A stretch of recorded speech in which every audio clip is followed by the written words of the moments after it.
In this 25th anniversary year of September 11th, the Tunnel to Towers Foundation continues to honor America's heroes. Heroes like Fire Lieutenant Michael Wells, who was inspired by 9/11 to serve his community. After 14 dedicated years of service, he lost his battle with occupational cancer, leaving behind his wife, Katie, and their 3 children. Tunnel to Towers honored Lieutenant Wells by paying off the family's mortgage in recognition of his sacrifices. Donate $11 monthly and amplify your impact with a car or land donation. Go to T2T.org. Excuse me!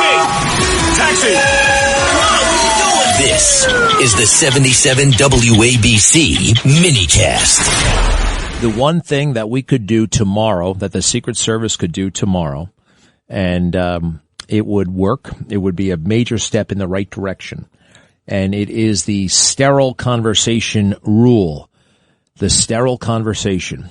Now, what is that? Well, if you look at the video, the new video, before the gunman comes barreling out with the shotgun, running at everybody, you can see a very chill situation. Very chill, right? It's chill. I know what chill is, right? It's, everyone's just hanging around.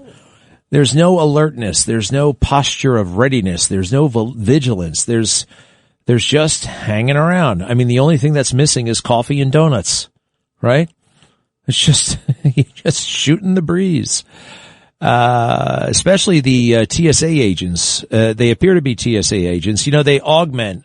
The Secret Service is only so big, so they bring in other people, other agencies, right? Homeland Security agents, investigators, anybody with a uniform, right? Anybody they can put on a uniform.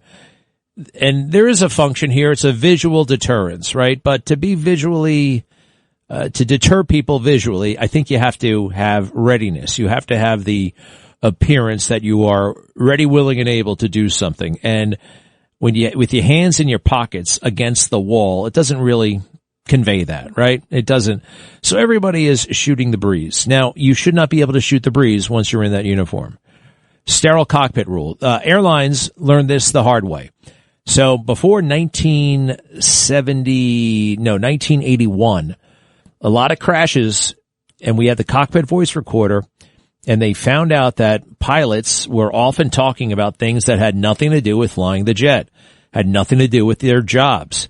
They were talking about politics, they were talking about hunting, they were talking about used cars, they were talking about girls, they were talking about everything under the sun that had nothing to do with checklists and clearance and, all the stuff that pilots are supposed to be doing and thinking about and worried about.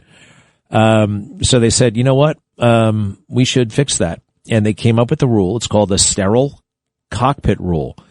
And I believe it's under 10,000 feet.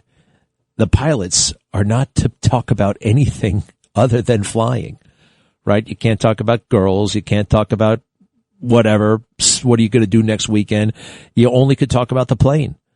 And I think that when you're in that uniform and you're on the clock, you can't talk about anything other than your job, anything other than the functions of the job.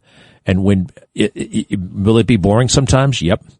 But you're only bored for a little while, right? You're only at work for so many hours. So many hours. The federal government pays you 8 hours of work, 40 hours a week. It's a lot of time to do other stuff. Okay? Sterile conversation rule at work. I think I could even apply it to lots of other professions, maybe even my own. Be right back. Let Century Management Solutions get you to your next medical appointment. They specialize in non-emergency medical transportation, connecting patients to care, safety, reliability, and on time. Their advanced technology platform seamlessly coordinates patients, healthcare providers, insurers, and transportation partners all in one powerful network. With over 200 trusted transportation providers, they deliver scalable solutions backed by real-time tracking and complete transparency. Go to SENTRYMS.com.